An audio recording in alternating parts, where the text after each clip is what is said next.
चलो बच्चों स्टार्ट करते हैं।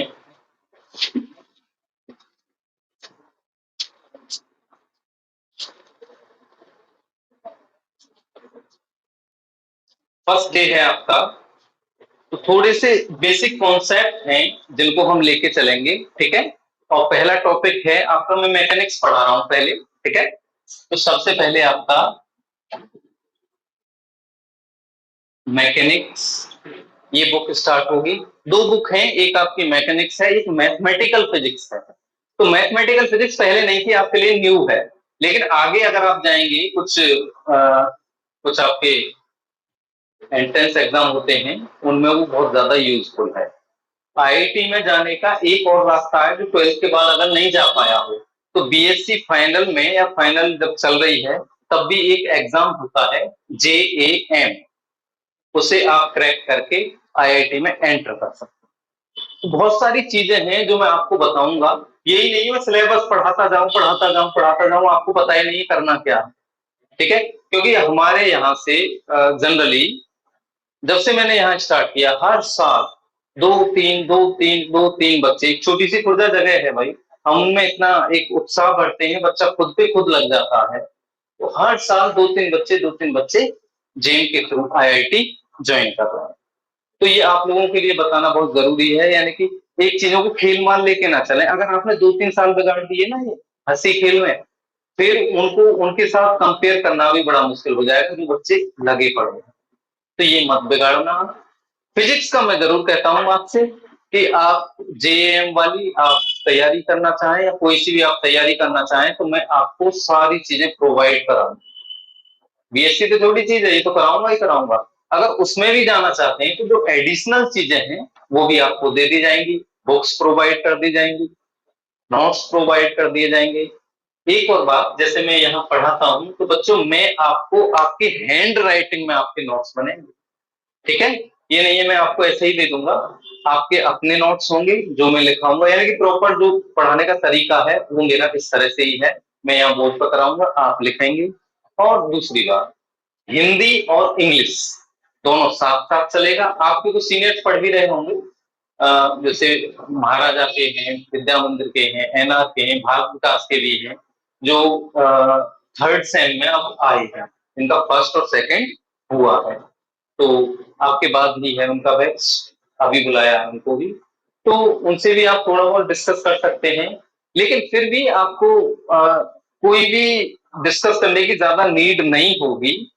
फिजिक्स के बेस पर जितनी भी चीजें होंगी और जितने भी फॉर्म होंगे, जहां जहां आप जा सकते हैं, वो सारी चीजें आपको बता दी जाएंगी। आपके समक्ष होनी चाहिए ऑप्शन क्या क्या है बीएससी के बाद। भाई बीएससी आप कर रहे हो तो उसके आगे भी तो कुछ होना चाहिए, लक्ष्य हमें करना क्या है। अच्छा चलो लक्ष्य ना हो तो उसके आगे की चीजें आपको पता होनी चाहिए, इसके बाद ये हो सकता है, ये हो सकता है, ये हो सकता है, जो जो चीजें हैं, तो उसको थोड़ा सा टारगेट कर लेंगे और उत्साह भी बढ़ेगा आपके मन में पढ़ने का। और नहीं क्या है कि बीएससी कर रहे हैं और यहाँ की एक कॉमन लाइन है। जब मैं पढ़ता था, मैं भी यही पढ़ा, जब मैं पढ़ता था तो तब से वो लाइन अभी तक चली आ रही है। जब बच्चा बीएससी में आएगा, भाई जो थोड़ा अपग्रेड है उसका तो मैं कहूँ नहीं, क्योंकि वो कहीं निकल जाए, कोचिंग ज्वाइन कर ले, दिल्ली चला जाए, वो एक अलग बात है। जो यहाँ है उससे कहो कि भाई इसके बाद ये होता है, तो उसके माइंड में सीधी सी कॉमन लाइन, अरे पहले बीएससी तो हो जाए, ये आ जाए। तो इसको बीएससी में तो एडमिशन लेंगे तो होगी ही होगी, लेकिन ये हो जाएगा तो फिर क्या करना है, फिर दिमाग दौड़ाओ। इससे तो अच्छा है प्रॉपर लाइन पहले से लेके चलिए और चीजों को साधते हुए आगे अपनी ऊर्जा को लगा दीजिए, तो जो सफलता है वो आपको जल्दी से मिल जाए। मेनली मैंने एक तरीका आपको बता दिया कि आईआईटी में भी जाने का एक रास्ता और भी, ठीक है। घबराने की कोई बात नहीं है, अगर जाना चाहेंगे तो उसमें हम पहुंचाने का पूरा रास्ता दिखा देंगे, बाकी आपकी मेहनत। चलो अब मैं इसको स्टार्ट करता हूं मैकेनिक्स को। सबसे पहला इसमें आता है फ्रेम ऑफ रेफरेंस, थोड़ा सा मैंने इसमें डिस्कस कल किया था, लिखते हैं फ्रेम ऑफ रेफरेंस।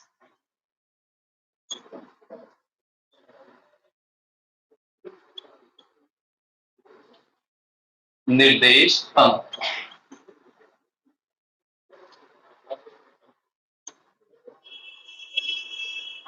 पहले हिंदी में बोल दूंगा फिर इंग्लिश में बोल दूंगा, ठीक है, यही चलेगा आपका।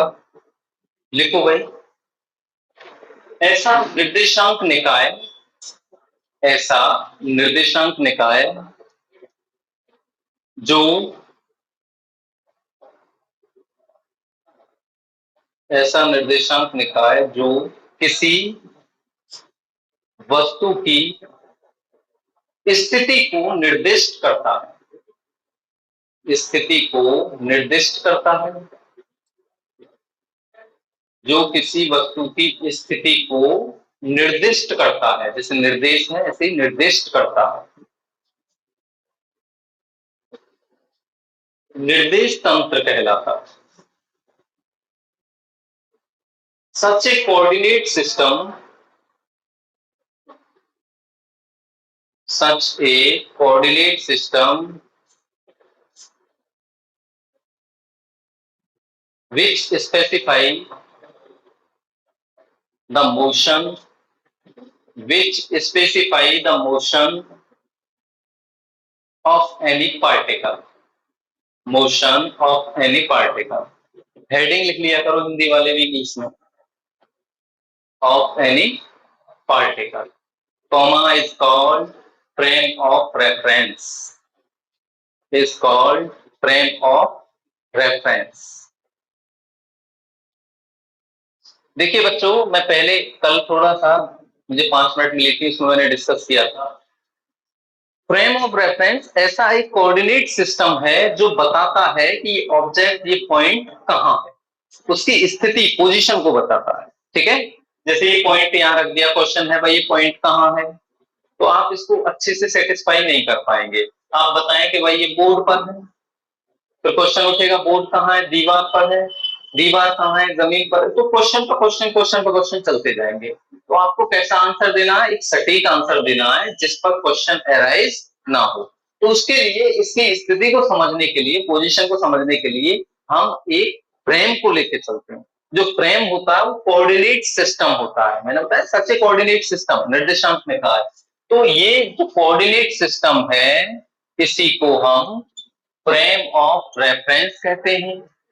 आप जानते हैं ये x हो गया, ये y हो गया और ये z हो गया, तो ये ओरिजिन, मूल बिंदु हो गया इसका। अब x y z तीनों एक्सिस एक दूसरे के कैसे होते हैं, परपेंडिकुलर, यानी कि कहने का मीन ये z एक्सिस ऐसे होता है, ठीक है। तीनों के बीच में 90 डिग्री का कोण होता है, जो एंगल होता है। अब क्या है, ये पॉइंट है, मैंने उस दिन भी आपको बताया था, एक बार और मैं डिस्कस कर रहा हूं थोड़ा सा। अब आपसे कहा जाए ये पी पॉइंट कहां है, तो देखिए 1 2 3 4 5 6, 1 2 3 4 5 6, 1 2 3 4 5 6 7 8, 1 और ये यहाँ 8 पर पहुंचा, ठीक है। अब आप बता सकते हैं ये आपका कहां है पार्टिकल, तो कैसे बताएंगे, ये तो इसके कोऑर्डिनेट हो गए 6,8, यानी पहले x आता है, फिर y आता है, फिर z आता है। तो ये क्या बता रहे हैं कि ये जो पॉइंट है ओरिजिन से, मूल बिंदु से x एक्सिस पर 6 यूनिट दूर है, 6 यूनिट, और y एक्सिस पर 8 यूनिट दूर है। बता दिया आपने, पक्का हो गया। तो आपने क्या किया, इसकी पोजीशन को बताने के लिए क्या नीड हुई, एक फ्रेम की नीड हुई। जो फ्रेम है वही क्या होगा, फ्रेम ऑफ रेफरेंस, निर्देश तंत्र, हिंदी में बोलते हैं निर्देश तंत्र। ये निर्देश देता है कि पार्टिकल या ऑब्जेक्ट है कहां। जैसे रेफरेंस होते थे, रेफरेंस क्या बताता थे, जैसे इंग्लिश में आता था रेफरेंस दीजिए, ये लाइन कहां से, एक्सप्लेन करिए इसको। तो रेफरेंस में क्या लिखते थे कि ये लाइन उस चैप्टर से ली गई है, इसके राइटर ये हैं, ठीक है। तो क्या बताता था कि ये आपका एक उसके बारे में जानकारी देता था कि ये आपका जो लाइंस हैं उस चैप्टर से, ये उस राइटर ने लिखी है, तो उसके बारे में जानकारी दे दी ना, जो लाइंस थी। ऐसे ही ये जो फ्रेम है, रेफरेंस तभी तो कर रहा है, ये रेफरेंस देता है कि ये पॉइंट है कहां। तो इसको स्पेसिफाई करने के लिए जिस कोऑर्डिनेट सिस्टम की नीड होती है वो ही फ्रेम ऑफ रेफरेंस कहलाता है। सीधा सा मतलब फ्रेम ऑफ रेफरेंस क्या, कोऑर्डिनेट सिस्टम, निर्देशांक निकाय, जो बताता है कि ऑब्जेक्ट कहां है। क्लियर।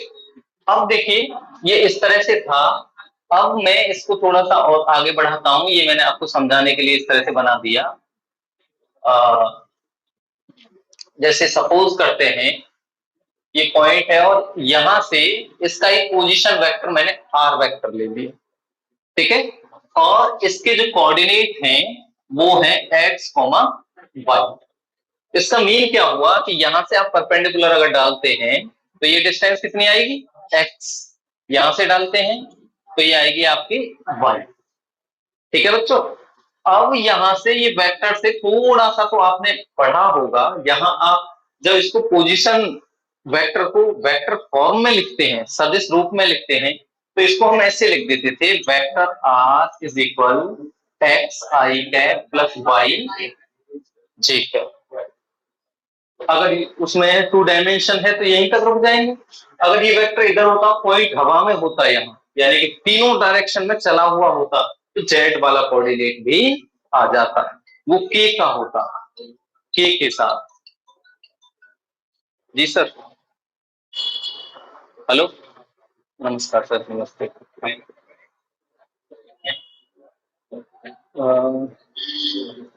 है इसकी कोई 12 के करीब।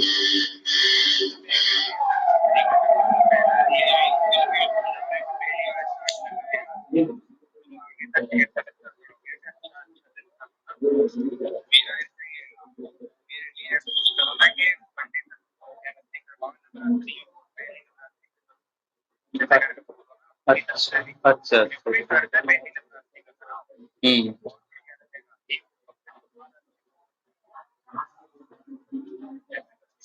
चलो चलो देखता हूँ, कहता हूँ, कुछ बताऊंगा मैं तुम्हें कैसी स्थिति बनती है।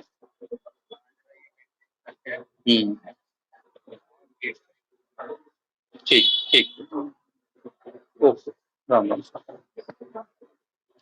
हाँ बच्चों, ठीक है, आपको समझ में आया इस तरह से। आई और जे और क्या होते हैं, यूनिट वेक्टर। यूनिट वेक्टर होते हैं ना, यूनिट वेक्टर क्यों कहते हैं, हाँ, इनका मैग्नीट्यूड यानी कि इनका परिमाण, दैट इज इसकी वैल्यू 1 होती है। 1 का मतलब यूनिट, ठीक है। केवल ये डायरेक्शन को मेंटेन करता है, आई एक्सिस को बताता है, जी वाई को बताता है, के जेड को बताता है। तो आप एक काम करिए, आप लिखिए, एक निर्देश तंत्र चित्र में दिखाया गया है। A reference frame is shown in the figure. A reference frame is shown in the figure, ये बना लीजिए, ये फिगर बना लीजिए। एक रेफरेंस फ्रेम चित्र में दिखाया गया, ये बना लीजिए।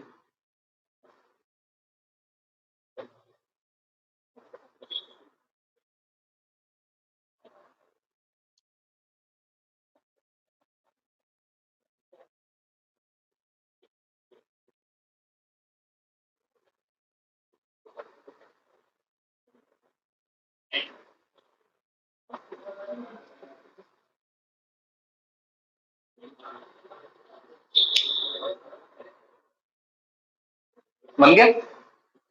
तो यहां आप लिख देंगे position vector R cap is equal X I plus Y J. स्थिति सदिश बोलते हैं इसको, स्थिति सदिश। इन 3 डायमेंशन। हाँ सर, ठीक, ठीक है सर। हम्म, ठीक ठीक ठीक। Okay okay okay. 3D में क्या आ जाएगा बच्चों, ये R cap is equal X I plus Y J plus Z K. ठीक, कोऑर्डिनेट्स आर 3,2,1 देन यदि निर्देशांक कितने हैं लिखते रहिए, then r cap is equal 3i plus 2j plus 3 लिख लीजिए।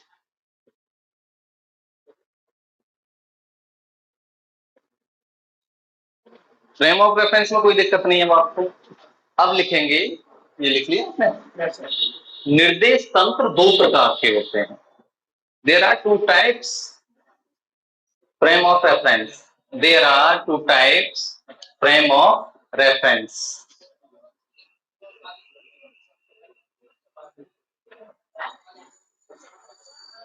नंबर 1 लिखेंगे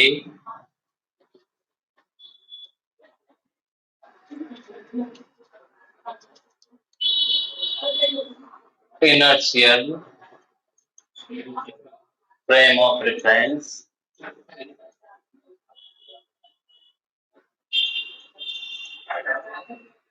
हिंदी में बोलते हैं इसको जड़त्वीय निर्देश तंत्र। Number 2 non inertial frame of reference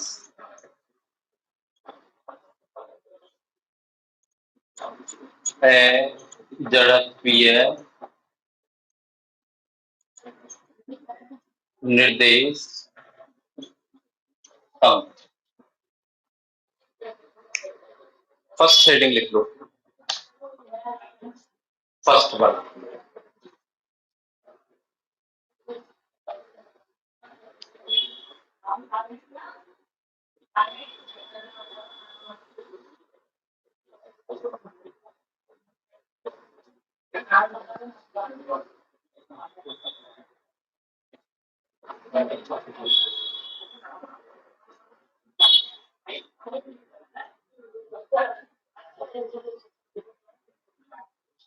ऐसे निर्देश तंत्र लिखिए, ऐसे निर्देश तंत्र जो न्यूटन के, ऐसे निर्देश तंत्र जो न्यूटन के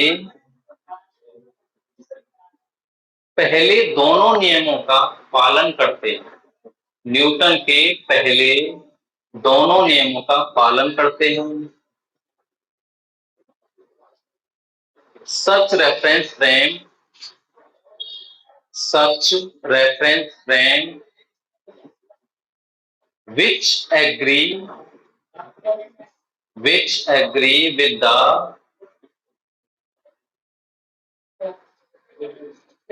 Newton's first two laws,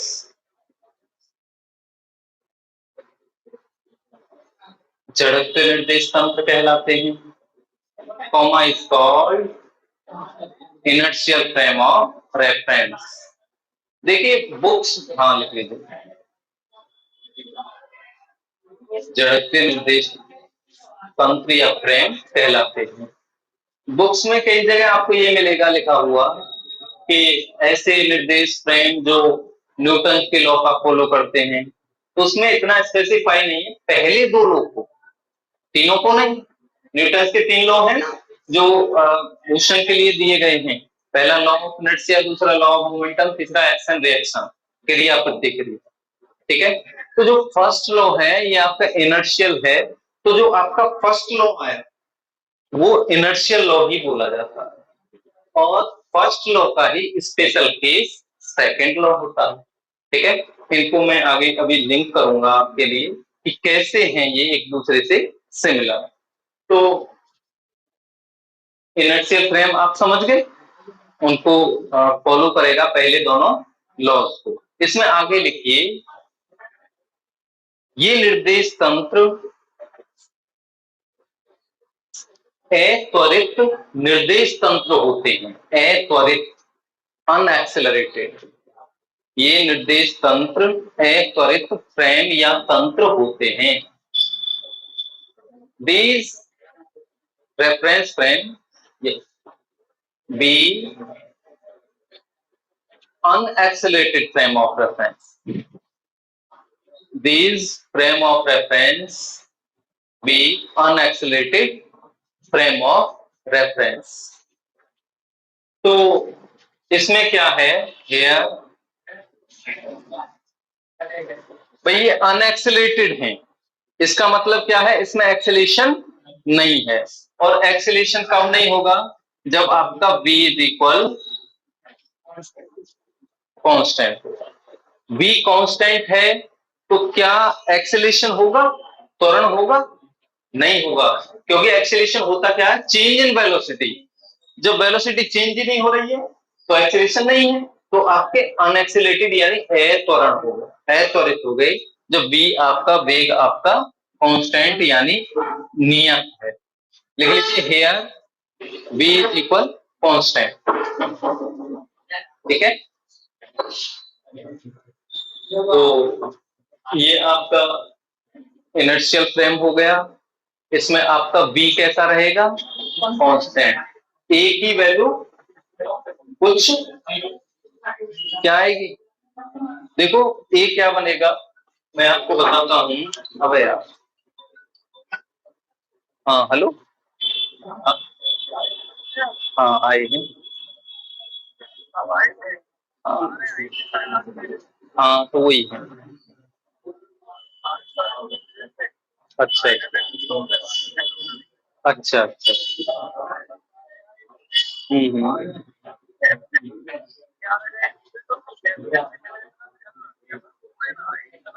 अच्छा अच्छा, चलो कोई बात नहीं, ठीक, पढ़ा ही रहा हूँ अभी तो, अब करूंगा। ठीक है, ठीक, ओके। भाई यहाँ आप एक्सीलरेशन निकालो, त्वरण निकालो, कितना आ जाएगा। एक्सीलरेशन निकालने के लिए क्या करना पड़ेगा आपको, एक्सीलरेशन यानी कि त्वरण ए इज इक्वल क्या होता है, डीवी ओवर बी, क्या है कांस्टेंट, यहाँ कांस्टेंट रखेंगे डिफरेंशिएशन, तो एक्सीलरेशन जीरो नहीं होता, एक्सीलरेशन त्वरण नहीं है, तो ये कैसे हो जाएंगे, अनएक्सेलरेटेड। तो जो चीज मैंने आपको लिखवाई वो यहाँ प्रूव भी हो गई, सिद्ध भी हो गई। तो बच्चों आज मैंने आपको बहुत ज्यादा नहीं पढ़ाया है, थोड़ा सा मैंने आपको लिंक किया है इससे। ये बताओ जो इतना ये लिंक है ये आपको समझ में आ गया, जितना भी थोड़ा बहुत मैंने पढ़ाया है, क्लियर है चीजें, चीजों को क्लियर करते हुए चलना है, कोई भी चीज ऐसी नहीं छोड़नी है कि जो समझ में ना आए, इस तरह की चीजें नहीं छोड़नी है। और मैथ्स का तो आपका स्टार्ट हो ही गया है, तो चलो नेक्स्ट और ठीक है,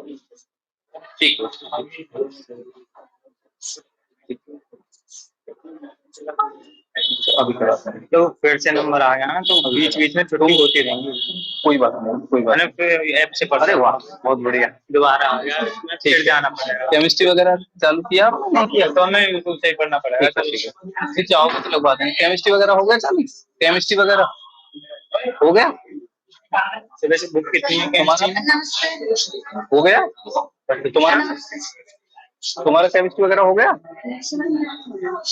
नहीं हुआ है, कल से पढ़ाएंगे, कल से पढ़ाएंगे, ठीक है। हाँ, केमिस्ट्री में बुक कितनी है वैसे, दो ही, हाँ दो ही। नमस्कार, कल से कर लेंगे स्टार्ट। नमस्कार, ये आपके सीनियर आ रहे हैं भाई, रुक जाओ, मैंने तो क्लास भी नहीं हटाई आज। अरे सुनो एक मिनट, मोबाइल है ना तुम्हारे पास, एक बार निकालना, क्लास रिकॉर्ड नहीं होगी, खोलो इसे।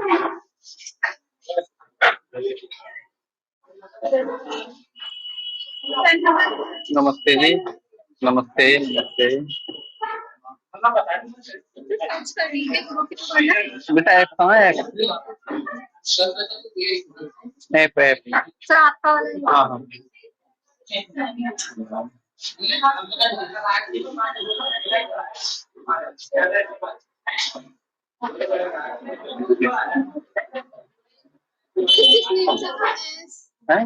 KRJ,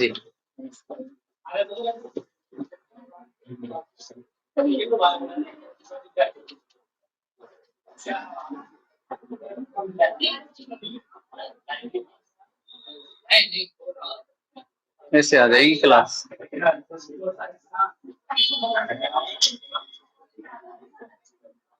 आ गई।